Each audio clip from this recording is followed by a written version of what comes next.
अस्सलामु अलैकुम रहमतुल्लाहि व बरकातुहू। होप कि आप सब अच्छे से होंगे और ठीक ठाक होंगे। एज यू नो कि हमने जो लास्ट वाला लेक्चर पढ़ा उसमें हमने एलिमेंट्स के बारे में पढ़ा, एटम्स के बारे में पढ़ा और हमने मॉलिक्यूल्स के बारे में भी पढ़ा थोड़ा सा, और हमने आयन्स के बारे में पढ़ा। एटम्स के बारे में हमने थोड़ा सा डिस्कशन किया। एटम हम उस चीज को बोलेंगे जहां पे ये वो स्टेज होती है मैटर की जहां पे हम मैटर को फर्दर डिवाइड नहीं कर सकते हैं, उसको हम बोलते हैं ये एटॉमिक स्टेज है। बट हमने कुछ उससे ज्यादा भी देखा। हमने देखा हम इस एटम को भी डिवाइड कर सकते हैं, हम इस एटम को भी डिवाइड कर सकते हैं इसके सब एटॉमिक पार्टिकल्स में। हमने वहां पे देखे थे इस एटम के सब पार्टिकल्स हमारे पास होता है, प्रोटॉन्स होता है, न्यूट्रॉन्स होता है और इलेक्ट्रॉन्स होता है। प्रोटॉन पे चार्ज पॉजिटिव होता है, इलेक्ट्रॉन पे चार्ज नेगेटिव होता है और जो न्यूट्रॉन होता है वो नेगेटिव होता है। उसके बाद हमने मॉलिक्यूल्स की बात की। मॉलिक्यूल्स में हमने देखा या ये खाली एक एटम से मिलके बनता है या वहां पे एक से ज्यादा एटम्स मिलेंगे, वहां पे जो सब्सटेंस मिलेगा वो हमारे पास मॉलिक्यूल होगा। हमने देखी थी एग्जांपल NaCl की, वो हमारे पास एक मॉलिक्यूल है। कार्बन डाइऑक्साइड हमारे पास एक मॉलिक्यूल है। वाटर एक हमारे पास एक मॉलिक्यूल है। H2O वो भी हमारे पास एक मॉलिक्यूल है। उसके बाद हम आयन्स की बात कर रहे थे। आयन्स में हमने क्या पढ़ा था? आयन्स में हमने ये पढ़ा कि जब भी कोई पॉजिटिव चार्ज या नेगेटिव चार्ज किसी भी एटम पे आ जाए या किसी भी एलिमेंट पे आ जाए, वहां पे जो स्पीशीज बनेगी उसको हम बोलते हैं आयन्स। अब ये पॉजिटिव चार्ज कैसे आती है और नेगेटिव चार्ज कैसे आती है? अगर किसी एटम ने गेन किया कोई इलेक्ट्रॉन, वहां पे उस पे नेगेटिव चार्ज आती है। अगर किसी एटम ने लॉस किया इलेक्ट्रॉन, वहां पे उस पे पॉजिटिव चार्ज आ जाएगी। इस तरह पॉजिटिव चार्ज और नेगेटिव चार्ज हमारे पास आयन्स बनते हैं। जो हमारा आज का टॉपिक है, आज हम पढ़ेंगे physical properties of a metal. Metals, इस मेटल की जो ये मेटल है हमारे पास, इस मेटल की फिजिकल प्रॉपर्टीज, ये कैसे दिखता है, इसका कलर कैसा है, ये कैसा होता है, ये अगर इसको मारेंगे इसको क्या हो जाएगा, आज हम वही प्रॉपर्टीज एक एक करके पढ़ेंगे। पहले ही जो मेटल की प्रॉपर्टी होती है वो होता है malleability. Metals are generally malleable की मीनिंग, हम मेटल को जनरली शीट्स में ड्रॉ कर सकते हैं। जब हम किसी मेटल को लेंगे, उस पे हैमर लगाएंगे, उस पे थोड़े से मारेंगे, जहां हम मारते जाएंगे, वो टूटेगा नहीं। जो मेटल है वो टूटेगा नहीं, बट वो ड्रॉ हो जाएगा, उसके शीट्स बन जाएंगे। उसके बाद जो हमारे पास है वो है हमारे पास मेटल्स आर जनरली डक्टाइल मतलब हम जनरली डक्टाइल की मीनिंग ये होती है कि हम मेटल्स को ड्रॉ कर सकते हैं इन वायर्स। हम मेटल्स को ड्रॉ कर सकते हैं इन वायर्स। उसके बाद हम देखेंगे जो ये मेटल्स होते हैं वो generally good conductors of electricity और हीट होते हैं। जो मेटल्स होते हैं हमारे पास वो गुड कंडक्टर्स ऑफ इलेक्ट्रिसिटी और हीट होते हैं। इलेक्ट्रिसिटी के गुड कंडक्टर, जब भी हम करंट पास करेंगे किसी भी मेटल में, वहां पे करंट पास होगा, वहां पे इलेक्ट्रॉन्स की ट्रांसफर हो जाएगी, वहां पे इलेक्ट्रॉन्स मूवमेंट दिखाएंगे। उस चीज को हम बोलते हैं कि ये इलेक्ट्रिक कंडक्टर है। उसके बाद हम देखेंगे कि ये जो मेटल है ये हीट भी ट्रांसफर करता है। अगर हम कोई मेटल हाथ में लेंगे और उसको आगे से आग जलाएंगे, एक टाइम आ जाएगा ये जो हीट, हम तो हीट यहाँ पे दे रहे हैं, बट हमें हीट यहाँ पे भी फील हो जाएगी। अब हमें ये फील क्यों होगी, क्योंकि ये जो हीट है ये यहां से यहां ट्रांसफर होगी। यहाँ पे हाई कंसंट्रेशन हीट है, यहाँ पे लो कंसंट्रेशन हीट है, ये हाई कंसंट्रेशन तो लो कंसंट्रेशन आ जाएगी। इस तरह जो ये हीट है ये भी फ्लो होती है। उसके बाद हम देखेंगे ये जो मेटल्स होते हैं ये जनरली लस्ट्रस होते हैं। लस्ट्रस ये जनरली शाइनिंग होते हैं, ये जनरली शाइनिंग होते हैं। जैसे हमारे पास सिल्वर है, हमारे पास गोल्ड होता है, वो शाइनिंग होता है। इसीलिए हम सिल्वर और गोल्ड को एज ए ज्वेलरी इस्तेमाल करते हैं। और हम इसमें देखेंगे कि ये जो मेटल्स होते हैं वो जनरली हार्ड होते हैं। ये जो मेटल है ये हार्ड होते हैं। हम इस मेटल को जनरली नाइफ से काट नहीं कर सकते। कुछ एक्सेप्शंस भी है हमारे पास, वो भी हम देखेंगे। उसके बाद हम देखेंगे कि ये जो मेटल होता है ये सॉलिड होता है रूम टेम्परेचर पे। ये सॉलिड होता है रूम टेम्परेचर 303 केल्विन पे। 303 केल्विन उसका मतलब 27 डिग्री और 25 डिग्री। 27 डिग्री और 25 डिग्री। वहां पे कई बहुत सारी बुक्स लिखते हैं 27 डिग्री इज रूम टेम्परेचर, बहुत सारे बुक्स लिखते हैं नहीं 27 is not, it is 25 degree. उसके बाद वहां पे भी हम एक्सेप्शन देखेंगे, मरकरी की एक्सेप्शन देखेंगे। ये जो मरकरी होता है वो जनरली लिक्विड होता है रूम टेम्परेचर पे। उस पे हम देखें, उसके बाद हम देखेंगे कि ये जो मेटल्स होते हैं इसका बॉइलिंग पॉइंट जनरली हाई होता है। इसका जनरली बॉइलिंग पॉइंट हाई होता है। क्यों इनका जो बॉइलिंग पॉइंट हाई होता है, क्योंकि इनके जो पार्टिकल्स है वो स्ट्रांगली बॉन्डेड है, क्लोजली पैक्ड है। उसका बॉन्ड हम आराम से जनरली तोड़ नहीं सकते हैं, ब्रेक नहीं कर सकते हैं। इसीलिए जो ये मेटल्स है इनका बॉइलिंग पॉइंट और मेल्टिंग पॉइंट भी बहुत ज्यादा हाई होता है। और ये जो मेटल्स होते हैं वो इनकी टेंसल स्ट्रेंथ होती है। टेंसल स्ट्रेंथ ये बहुत ज्यादा स्ट्रांग होते हैं। इसीलिए हम मेटल्स को, हम आयरन को, हम सिल्वर को as a constructor item use करते हैं। हम ब्रिजेस बनाते हैं, हम हाउसेस बनाते हैं, हम जनरली जो भी बिल्डिंग बनाते हैं वहां पे हम मेटलों की यूज करते हैं, क्योंकि ये जो मेटल्स होते हैं ये जनरली बहुत ज्यादा हार्ड होते हैं। चलो हम आज अपना ये वाला लेक्चर स्टार्ट करेंगे। ये मैटर अराउंड अस, ये हम आज पढ़ रहे हैं physical properties of a metal. पहले हम देखेंगे मेटल्स और मैलेबल। अब ये मैलेबिलिटी क्या होती है? This means metals can be hammered और beaten to form the sheets without breaking. इसका मतलब कि हम मेटल को हैमर कर सकते हैं, हथौड़े से मार सकते हैं, ताकि वो जो शीट्स उसके शीट्स बन जाए। वो वहां पे ब्रेक नहीं होता है। इसीलिए कि ये जो मेटल्स होते हैं ये मैलेबिलिटी। अगर आपको कोई पूछेगा अब what do you mean by the malleability of the metal, आप क्या बोलोगे? We mean with the malleability of the matter, it means that we can hammer the matter and draw into the sheets without breaking. उसके बाद all metals are not equally malleable. सब metals, अब हमारे पास बहुत सारे मेटल्स हैं, हमारे periodic table में बहुत सारे मेटल्स हैं। अब हम हर एक मेटल को बराबर उनकी जो मैलेबिलिटी होती है वो बराबर नहीं होती है।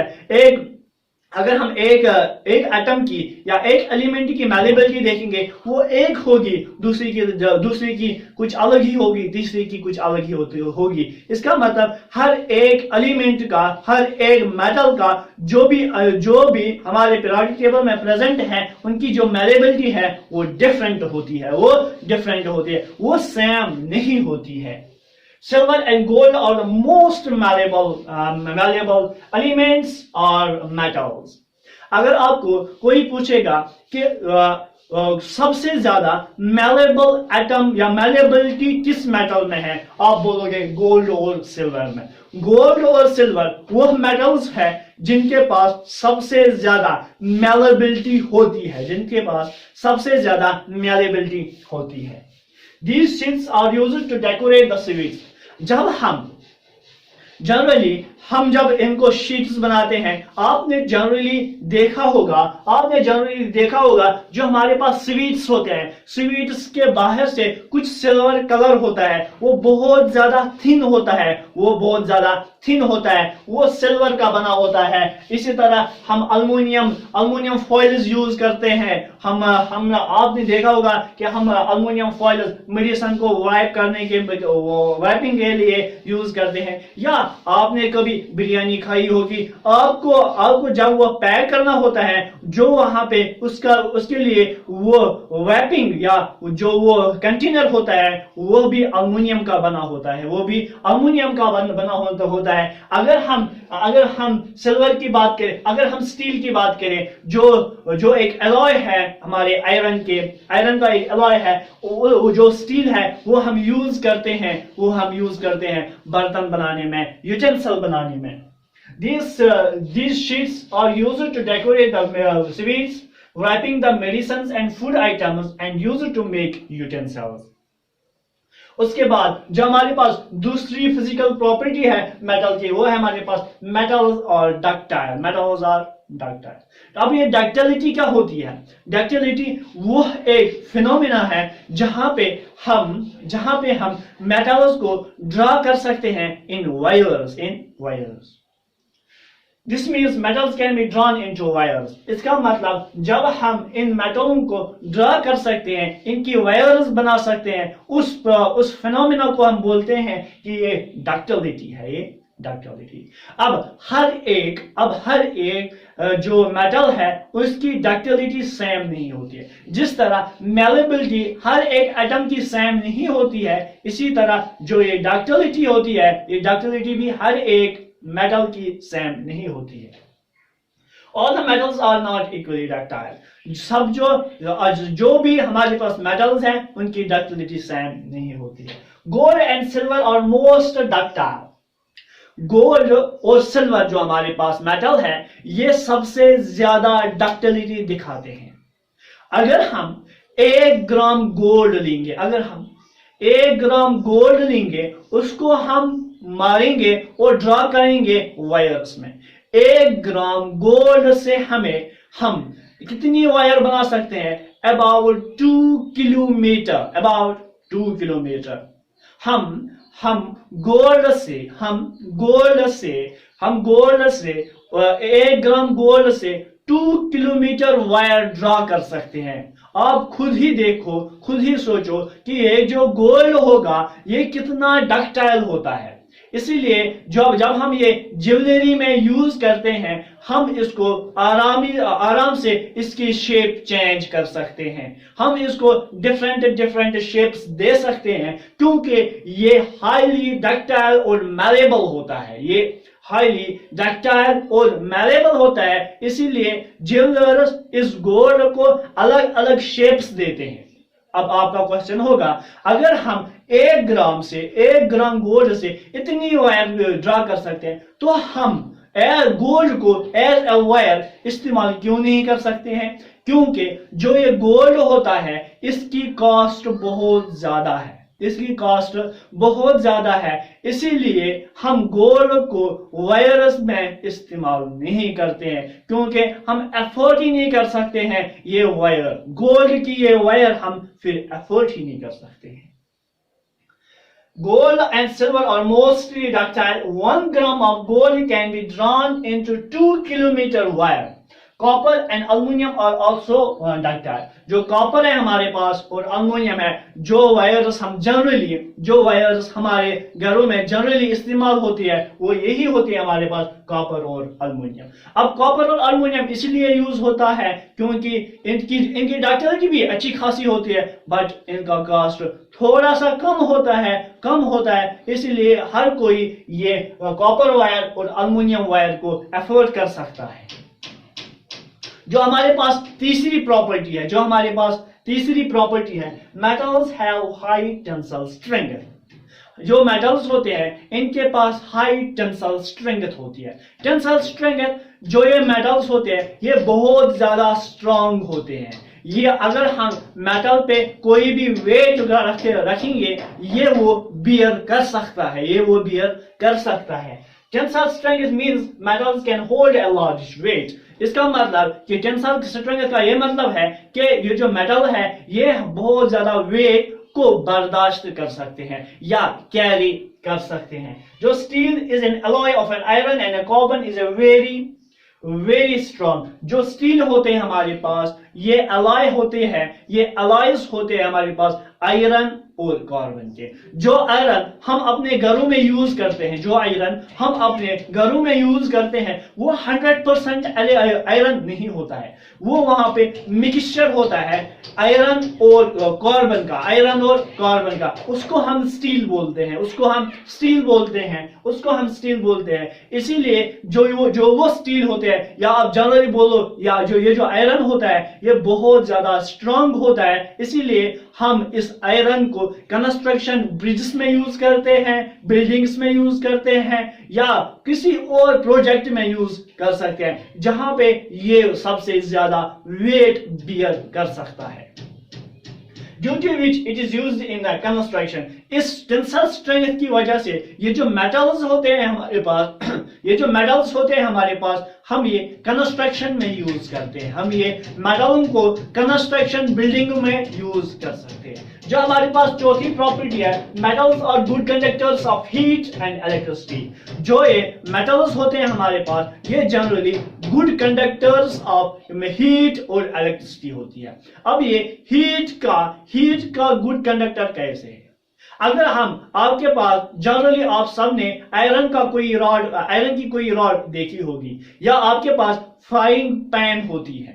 उस फ्राइंग पैन में पीछे से एक प्लास्टिक का कवर होता है, जो उसकी वो हैंडल होती है उस फ्राइंग पैन की, उसके पीछे एक प्लास्टिक का कवर होता है। अब ये उसके पीछे ये प्लास्टिक का कवर क्यों होता है? आप में से कोई मुझे बोलेगा?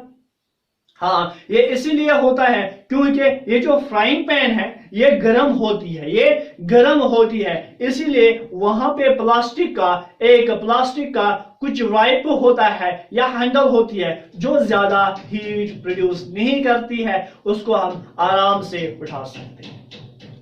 अब ये हीट वहां पे कैसे पूछे? वहां पे तो आगे आग जल रहा है, वहां पे तो आगे ये जो यूटेंसिल है, ये जो फ्राइंग पैन है, इसके तो यहाँ पे तो गैस जल रही है। अब ये हीट यहाँ पे कैसे पूछे? यहाँ पे कैसे पूछे? क्योंकि ये जो मेटल है हमारे पास ये गुड कंडक्टर ऑफ हीट ये हीट को कैरी कर सकता है। जब हमने इसको यहाँ पे हीट देनी स्टार्ट की, यहाँ पे इसका टेम्परेचर इंक्रीज होगा, यहाँ पे इसका टेम्परेचर लो है, यहाँ पे इंक्रीज है। अब ये हाई इंटेंसिटी टेम्परेचर से लो इंटेंसिटी टेम्परेचर पे ट्रांसफर होगा। जब ये ट्रांसफर होगा इसी को हम कहते हैं फ्लो ऑफ हीट। इसीलिए जो भी हमारे पास मेटल्स होते हैं वो गुड कंडक्टर्स ऑफ हीट होते हैं। Generally metals are good conductors of heat and hence thermal. ये जो मेटल हमारे पास होते हैं वो गुड कंडक्टर्स ऑफ हीट, इसीलिए हम इनको थर्मल कंडक्टर्स कहते हैं। Silver and copper are the best conductors of heat. अब आपको कोई बोलेगा हमारे पास इतने मेटल्स हैं, इन सब मेटलों में हमारे पास सबसे बेस्ट कंडक्टर ऑफ हीट कौन होगा? आप बोलोगे हमारे पास जो सिल्वर और कॉपर होता है, वो हमारे पास बेस्ट कंडक्टर ऑफ हीट होता है। अगर हम इलेक्ट्रिसिटी की बात करें जो भी हमारे पास मेटल्स होते हैं वो इलेक्ट्रिसिटी को कैरी करते हैं, जब भी हम किसी मेटल में करंट लगाएंगे वहां पे अगर हम इसको यहां से टच करेंगे वहां पे इलेक्ट्रिसिटी, हमें वहां पे करंट लगेगा। अगर हम एक वुडन लॉग लेंगे, उस वुडन लॉग को एक तरह करंट लगाएंगे, क्या हमें वहां से करंट मिलेगा? क्या हमें यहां से करंट लगेगा? नहीं, हमें करंट नहीं लगेगा, क्योंकि ये जो वुड होता है ये बैड कंडक्टर ऑफ इलेक्ट्रिसिटी होता है। बट जो हमारे पास मेटल्स होते हैं, वो गुड कंडक्टर ऑफ इलेक्ट्रिसिटी होता है। क्योंकि हम इसको यहाँ से पोटेंशियल देते हैं, इस पोटेंशियल की वजह से यहाँ पे अब पोटेंशियल ज्यादा है, यहाँ पे पोटेंशियल कम है। किसकी पोटेंशियल ज्यादा है? यहाँ पे इलेक्ट्रॉन्स की पोटेंशियल ज्यादा है, यहाँ पे इलेक्ट्रॉन्स की पोटेंशियल कम है। इसकी वजह से वहां पे ड्रिफ्टिव वेलोसिटी हो जाएगी, ड्रिफ्टिव वेलोसिटी से वहां पे जो ये इलेक्ट्रिसिटी है वो फ्लो होती है। इसलिए जो हमारे पास मेटल्स होते हैं, जो हमारे पास ये मेटल्स होते हैं, वो गुड कंडक्टर्स ऑफ इलेक्ट्रिसिटी होते हैं। आप ये इलेक्ट्रिसिटी का कंसेप्ट आपके 10th क्लास में एक चैप्टर होगा, जब आप लोग 10th में आएंगे वहां पे एक चैप्टर है आपके पास इलेक्ट्रिसिटी। मेटल और गुड कंडक्टर्स ऑफ इलेक्ट्रिसिटी, जो मेटल होते हैं वो गुड कंडक्टर्स ऑफ इलेक्ट्रिसिटी होते हैं। सिल्वर एंड कॉपर और बेस्ट कंडक्टर्स ऑफ इलेक्ट्रिसिटी। जिस तरह सिल्वर और copper best conductors of heat होते हैं, इसी तरह जो हमारे पास सिल्वर और कॉपर होता है ये बेस्ट कंडक्टर्स ऑफ इलेक्ट्रिसिटी भी होते हैं, बेस्ट कंडक्टर ऑफ इलेक्ट्रिसिटी होते हैं। इसलिए हम यहाँ पे गोल्ड को यूज नहीं करते हैं। गोल्ड इतना बेस्ट कंडक्टर नहीं होता है, गोल्ड इतना बेस्ट कंडक्टर नहीं होता है इलेक्ट्रिसिटी के लिए, इसलिए हम यहाँ पे गोल्ड को यूज नहीं करते हैं, हम यहाँ पे कॉपर को यूज करते हैं। अब आप सिल्वर को यूज क्यों नहीं करते? क्योंकि ये सिल्वर है, ये जो सिल्वर होता है ये बहुत ज्यादा कॉस्टली होता है, इसलिए हम वहां पे कॉपर वायर्स को प्रेफर करते हैं। वो फिजिबल होते हैं, हम उसको आराम से खरीद सकते हैं। Usually electric wires are made up of copper and aluminum because they are not only good conductors but they are cheaper than gold and silver. जो हम यूजुअली इलेक्ट्रिक वायर्स यूज करते हैं वो हमारे पास कॉपर वायर होती है या aluminium wire होती है।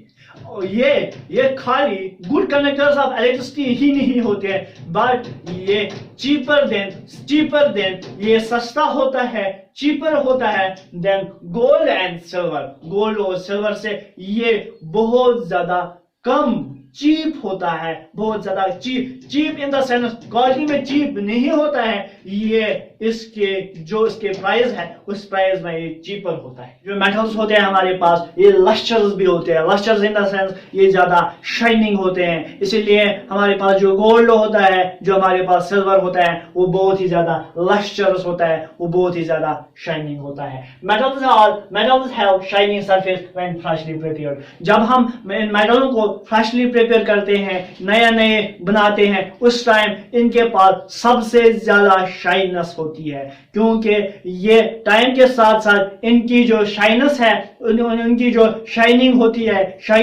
है वो फेड आउट होती है, वो थोड़ा कम होती है एज कंपेयर टू जब हम इनको फ्रेशली प्रिपेयर करते हैं।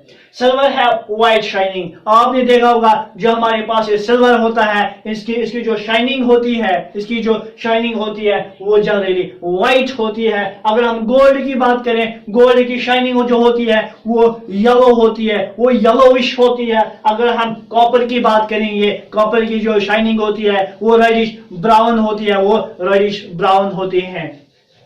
जो silver and gold are used for making jewellery. जो सिल्वर होता है और गोल्ड होता है, ये हमारे पास ये जो मेटल्स होते हैं हमारे पास, इनको हम जनरली ज्वेलरी के लिए इस्तेमाल करते हैं। इसीलिए कि ये जो इनकी जो शाइनिंग होती है वो बहुत ही ज्यादा होती है, इनकी जो शाइनिंग है वो उतनी जल्दी फेड आउट नहीं होती है। ये तकरीबन इसकी जो लाइफ होती है, इस शाइननेस की लाइफ वो बहुत ही ज्यादा होती है। जो मेटल्स होते हैं हमारे पास वो जनरली हार्ड होते हैं। हार्ड इन द सेंस हमारे पास कुछ मेटल्स ऐसे होते हैं जिनको हम नाइफ से कट नहीं कर सकते, क्योंकि उनकी जो स्ट्रेंथ होती है वो बहुत ज्यादा होती है। इनकी जो स्ट्रेंथ है वो बहुत ज्यादा इसीलिए होती है क्योंकि उनमें जो पार्टिकल्स होते हैं वो स्ट्रांगली बॉन्डेड होते हैं, वो बॉन्ड ब्रेक करना with the help of a knife वो एक इम्पॉसिबल काम है। इसलिए ये जो मेटल्स होते हैं ये यूजुअली हार्ड होते हैं। Metals are usually hard but all metals are not equally hard. Usually अगर हम जनरली देखेंगे ये जो मेटल्स होते हैं ये हार्ड होते हैं, बट हर एक मेटल की जो हार्डनेस होती है वो बराबर बराबर नहीं होती है। जैसे हमने देखा हर एक मेटल की जो मैलेबिलिटी होती है वो बराबर बराबर नहीं होती है। जहां हमने देखा था जो डक्टिलिटी हर एक मेटल की होती है वो भी बराबर बराबर नहीं होती है, क्योंकि अलग हर एक मेटल की अपनी एक स्ट्रेंथ होती है। इसी तरह हर एक मेटल की जो हार्डनेस होती है वो बराबर बराबर नहीं होती है। अल्युमिनियम और copper are very hard, can't be cut with a knife. जो हमारे पास एल्यूमिनियम है, जो हमारे पास कॉपर है, ये बहुत ज्यादा हार्ड होते हैं, इसीलिए हम इनको नाइफ से चाकू से कट नहीं कर सकते हैं। बट हमारे पास कुछ ऐसे भी मेटल्स हैं जिनको हम नाइफ से कट कर सकते हैं, चाकू से कट कर सकते हैं। जो हमारे पास सोडियम होता है, जो हमारे पास पोटेशियम होता है, ये बहुत ज्यादा सॉफ्ट होते हैं, इसीलिए हम इस सोडियम को और इस पोटेशियम को नाइफ से कट कर सकते हैं, नाइफ से कट कर सकते हैं। Metals are solids at room temperature. अगर हम जनरली बात करेंगे जो हमारे पास मेटल्स होते हैं वो सॉलिड होता है रूम टेम्परेचर। क्या आपने कभी देखा है जो हमारे पास स्टील है वो पिघलती है रूम टेम्परेचर पे? रूम टेम्परेचर हमारे पास 25 डिग्री सेल्सियस होती है, या हम अगर हम इसको केल्विन में देखें वो ये तकरीबन 303 केल्विन 303 केल्विन होता है, 303 केल्विन होता है। अगर हम जनरली इन मेटल की बात करेंगे ये सॉलिड। क्या आपने कभी देखा कि जो हमारे पास आयरन नेल्स होते हैं वो रूम टेम्परेचर पे मेल्ट होते हैं? नहीं, वो रूम टेम्परेचर पे मेल्ट नहीं होते हैं क्योंकि ये सॉलिड होता है। बट हमारे पास कुछ ऐसे मेटल हैं, कुछ ऐसा एक मेटल है जो लिक्विड होता है, जो लिक्विड होता है रूम टेम्परेचर पे। आपने देखा होगा आपके घर में तकरीबन हर एक के घर में जो थर्मामीटर है, या वहां पे आपके पास वो बीपी मशीन होती है, प्रेशर चेक करने की मशीन। वहां पे आपने देखा होगा वहां पे एक सिल्वर कलर का, एक शाइनिंग कलर का एक चीज है, एक लिक्विड है। जब हम अपना टेम्परेचर नापते हैं या अपना प्रेशर चेक करते हैं, वहां पे एक चीज होती है जो अप होती है और डाउन होती है, जिसकी मदद से हम ये पता कर सकते हैं हमारे पास कितना टेम्परेचर है, या हम ये पता कर सकते हैं कि हमारा ब्लड प्रेशर कितना है। जो वो चीज होती है, जो वो लिक्विड होती है उस थर्मामीटर में और या उस प्रेशर चेकिंग मशीन में, उस बीपी मशीन में, वो मेटल होता है। वो मेटल हमारे पास मरकरी होता है। ये खाली एक एक्सेप्शन है हमारे पास मेटलों के, जो ये मरकरी होता है ये एक लिक्विड होता है, ये एक लिक्विड होता है। Metals are high boiling point और मेल्टिंग पॉइंट। जो हमारे पास ये मेटल्स होते हैं, इनके पास हाई बॉइलिंग पॉइंट और मेल्टिंग पॉइंट होता है। इनके पास अब हाई मेल्टिंग पॉइंट इसीलिए होता है क्योंकि ये जो पार्टिकल्स होते हैं, इस मेटल के पार्टिकल्स होते हैं, वो स्ट्रांगली बॉन्डेड होते हैं। इनमें जो बॉन्ड होता है, इन मेटल्स में जो बॉन्ड होता है वो हमारे पास होता है मेटालिक बॉन्ड। ये जो मेटालिक बॉन्ड होता है ये बहुत ज्यादा स्ट्रांग बॉन्ड होता है। ये बॉन्ड ब्रेक करने के लिए हमारे पास सबसे ज्यादा हीट चाहिए, टेम्परेचर चाहिए। इसीलिए इनकी जो मेटल्स होते हैं, इनका जो बॉइलिंग पॉइंट होता है, इनकी जो ये मेल्टिंग पॉइंट होती है, ये बहुत ज्यादा हाई होता है, ये बहुत ज्यादा हाई होते हैं। जो मेटल्स होते हैं वो जनरली सोनरस होते हैं। आपने देखा होगा कि सोनरस का मतलब यह है कि जो जब हम इन मेटल को बीट करेंगे, किसी चीज से बीट करेंगे, ये साउंड प्रोड्यूस करती है।